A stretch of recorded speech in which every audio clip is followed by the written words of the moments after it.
రాష్ట్ర మైనార్టీ విద్యార్థుల అభ్యున్నతి విద్యా వికాసమే ధ్యేయంగా కూటమి ప్రభుత్వం పనిచేస్తోందని మంత్రి ఎంఎండి ఫరూక్ అన్నారు. ముఖ్యమంత్రి నారా చంద్రబాబు నాయుడు సారథ్యంలో వక్ఫ్ బోర్డు తీసుకున్న నిర్ణయాలు అభినందనీయమని, ఇవి మైనార్టీల చరిత్రలో ఒక మైలురాయిగా నిలిచిపోతాయన్నారు.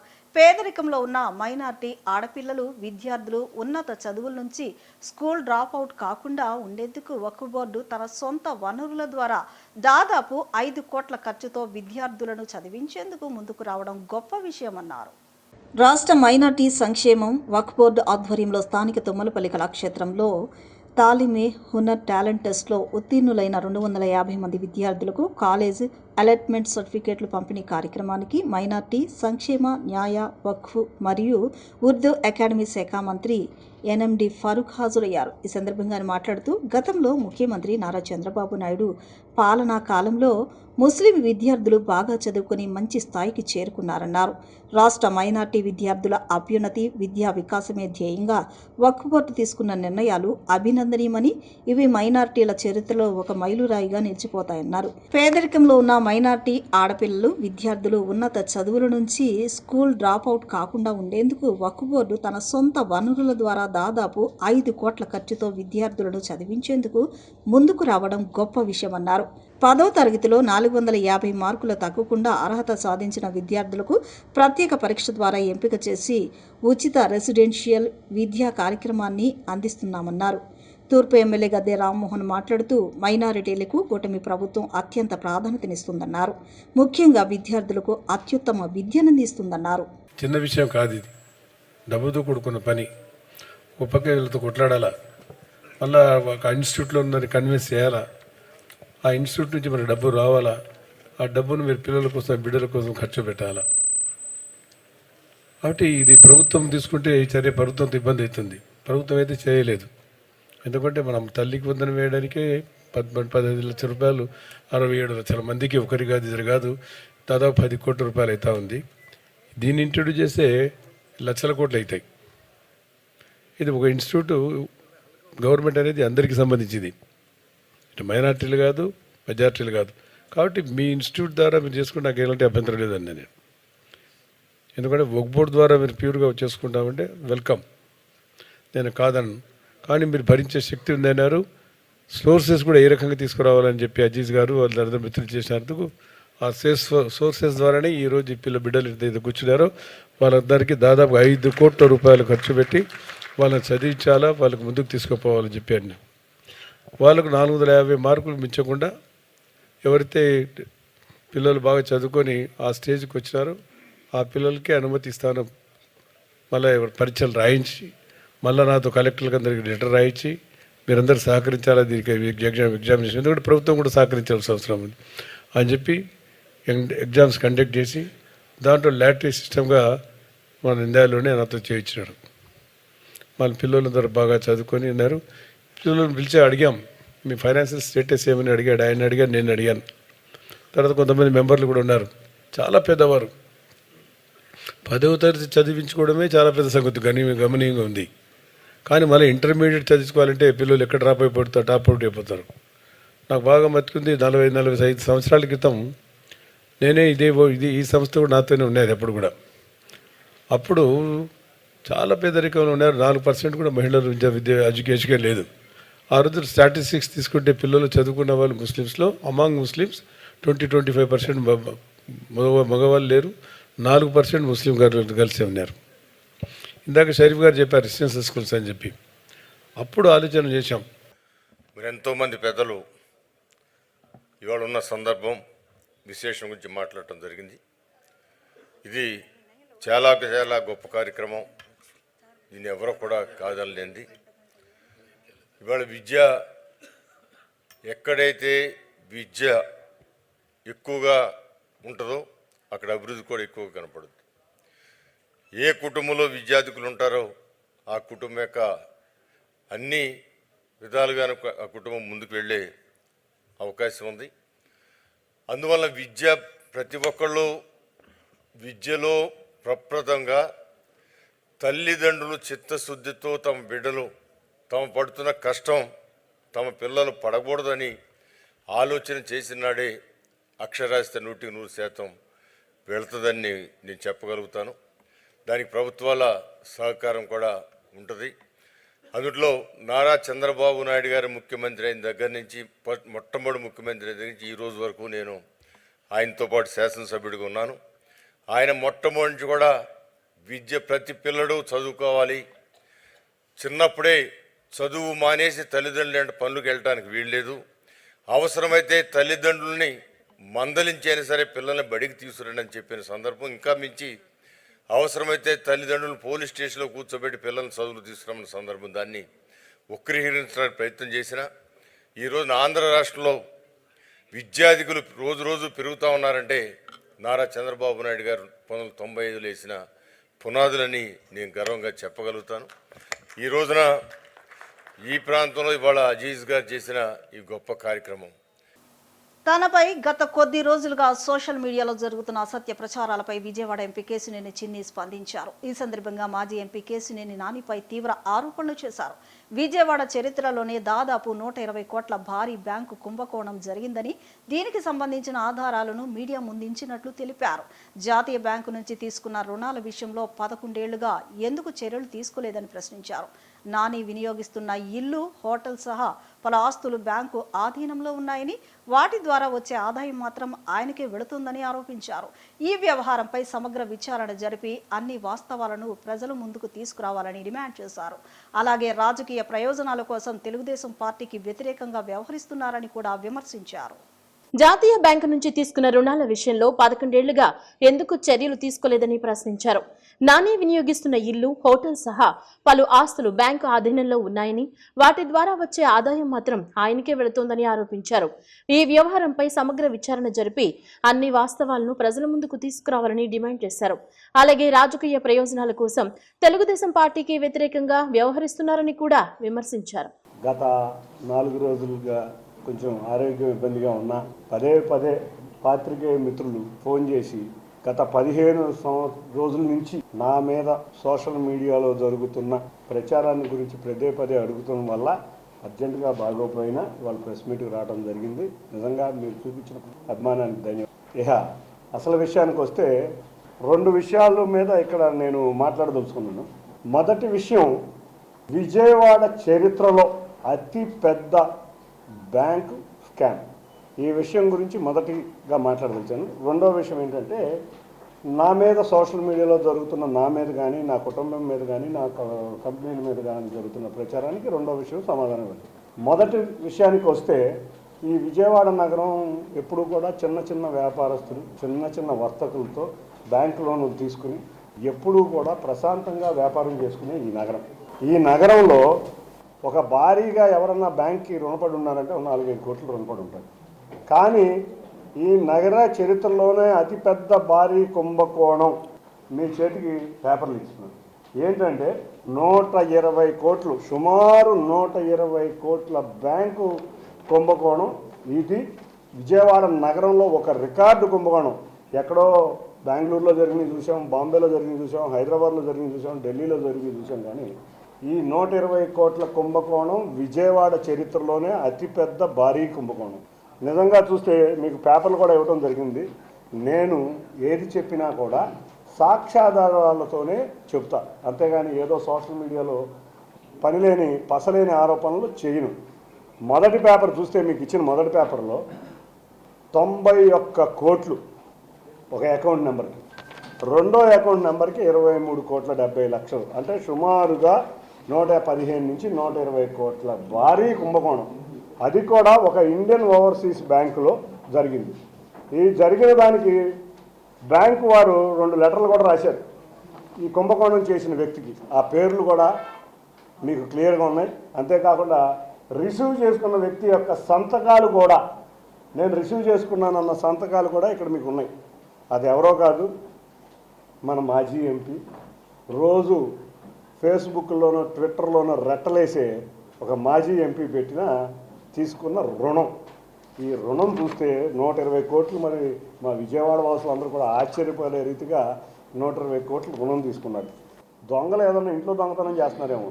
ఆర్థిక వ్యవస్థలు దేశ ఆర్థిక పరిస్థితిని దారుణంగా ప్రభావితం చేస్తారు. 2 విషయాలు చెప్తున్నా. ఇటువంటి ఆర్థిక నేరస్తుల వల్లే ఇవాళ మన భారతదేశం మన ప్రజలకు అందాల్సిన ఫలాలు అందట్లా.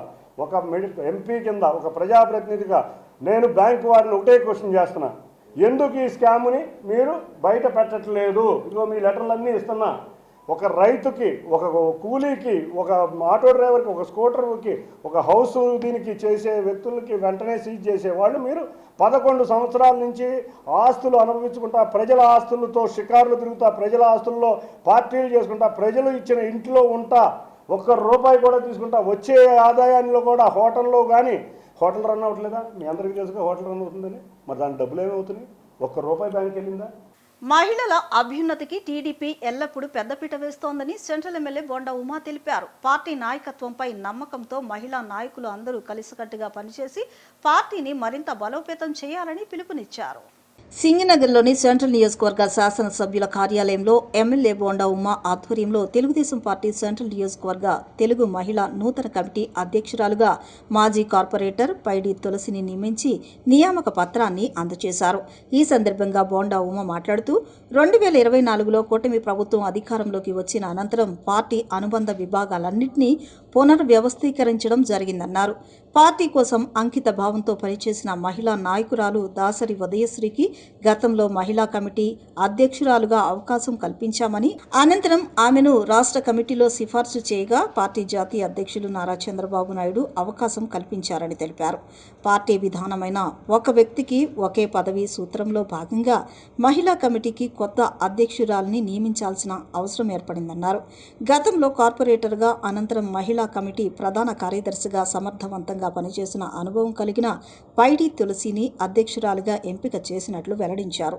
మహిళల అభ్యున్నతికి తెలుగుదేశం పార్టీ ఎల్లప్పుడూ కట్టుబడి ఉంటుందని, మహిళలకు అన్ని రంగాల్లో అవకాశాలు కల్పించేందుకు పార్టీ నిరంతరం కృషి చేస్తోందని, రాబోయే రోజుల్లో ప్రభుత్వ సంక్షేమ పథకాలు, పార్టీ కార్యక్రమాలను ఇంటింటికి తీసుకువెళ్లడంలో మహిళా కమిటీ కీలక పాత్ర పోషిస్తోందని, పార్టీ నాయకత్వంపై నమ్మకంతో మహిళా నాయకురాలు అందరూ కలిసికట్టుగా పనిచేసి పార్టీని మరింత బలోపేతం చేయాలని పిలుపునిచ్చారు. మహిళా కమిటీకి త్వరలో ప్రధాన కార్యదర్శిని కూడా నియమిస్తామని, నూతన అధ్యక్షురాలిగా బాధ్యతలు స్వీకరించిన పైడి తులసికి పార్టీ తరపున పూర్తి సహకారం అందిస్తామని హామీ ఇచ్చారు. 2024లో నూతనంగా అధికారంలోకి వచ్చినాక అనుబంధ విభాగాలన్నింటినీ కూడా ఆ రోజు పూర్తి చేయడం జరిగింది. ఇక్కడ ఈ నియోజకవర్గంలో ప్రధానమైనటువంటి అనుబంధ సంఘాల్లో మహిళా కమిటీ, మా చెల్లెళ్ళందరూ కూడా మాజీ కార్పొరేటర్లు కానీ, డివిజన్ పార్టీ నాయకులు కానీ, అనుబంధ సంస్థల్లో మహిళా కమిటీలో పనిచేసిన నాయకురాలు కానీ అందరూ కూడా చాలా పార్టీలో చాలా యాక్టివ్గా ఉంటారు. గత ప్రతిపక్షంలో ఉన్నప్పుడు కూడా అత్యంత ఉత్సాహంగా మా చెల్లెళ్ళందరూ కూడా పార్టీ కోసం పనిచేసిన సందర్భం.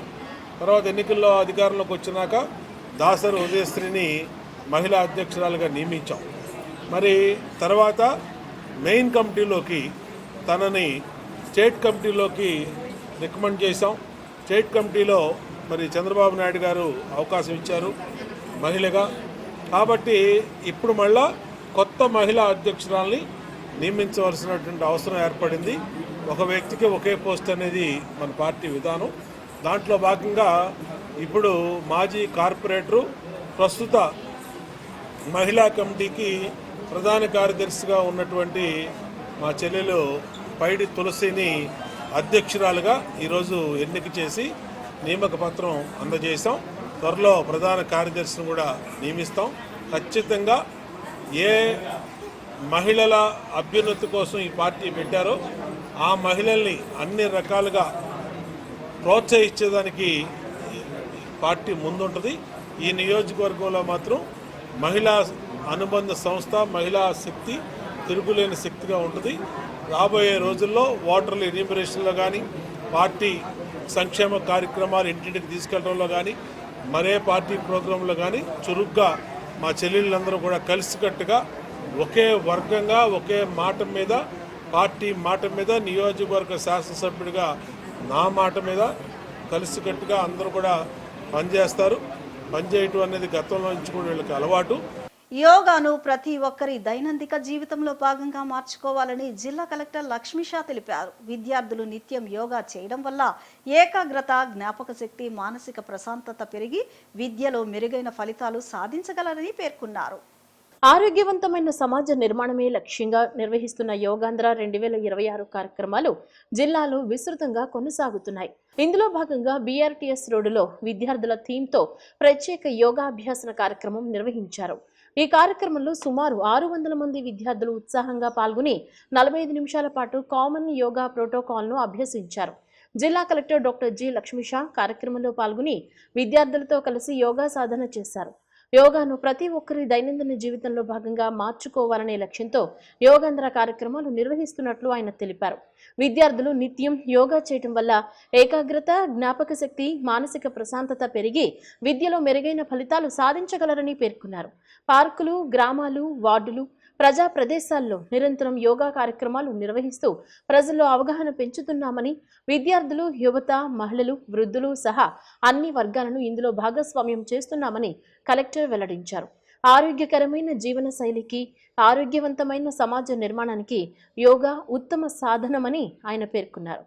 కార్యక్రమంలో DEO ఎల్ చంద్రకళతో పాటు వివిధ శాఖల అధికారులు పాల్గొన్నారు. రాష్ట్ర వ్యాప్తంగా పండుగ వాతావరణంలో యోగాంధ్ర కార్యక్రమం నిర్వహించడం జరుగుతోంది. దాంట్లోనే భాగంగా NTR జిల్లాలో ప్రతినిత్యం అన్ని పబ్లిక్ ప్లేసెస్లో కూడా యోగాంధ్ర కార్యక్రమాన్ని నిర్వహిస్తూ ప్రతి ఒక్క వాక్స్ ఆఫ్ లైఫ్లో ఉన్న పీపుల్ని ఇన్వాల్వ్ చేసి, ప్రతి ఒక్క సిటిజన్స్ని ఇన్వాల్వ్ చేసి యోగా గురించి అవగాహన, అలాగే యోగా ప్రాక్టీస్ చేయిస్తూ యోగా శిబిరాలు నిర్వహిస్తూ ముందుకెళ్ళడం జరుగుతోంది. దీంట్లో ఇప్పటికే చూసుకుంటే NTR జిల్లాలో ఉన్న అన్ని పార్క్స్, అన్ని పబ్లిక్ ప్లేసెస్, అలాగే ఇక్కడ విజయవాడలో BRTS రోడ్, అలాగే పున్నమి ఘాటు అన్నిటి దగ్గర నిత్య యోగా కార్యక్రమం జరుగుతున్నాయి.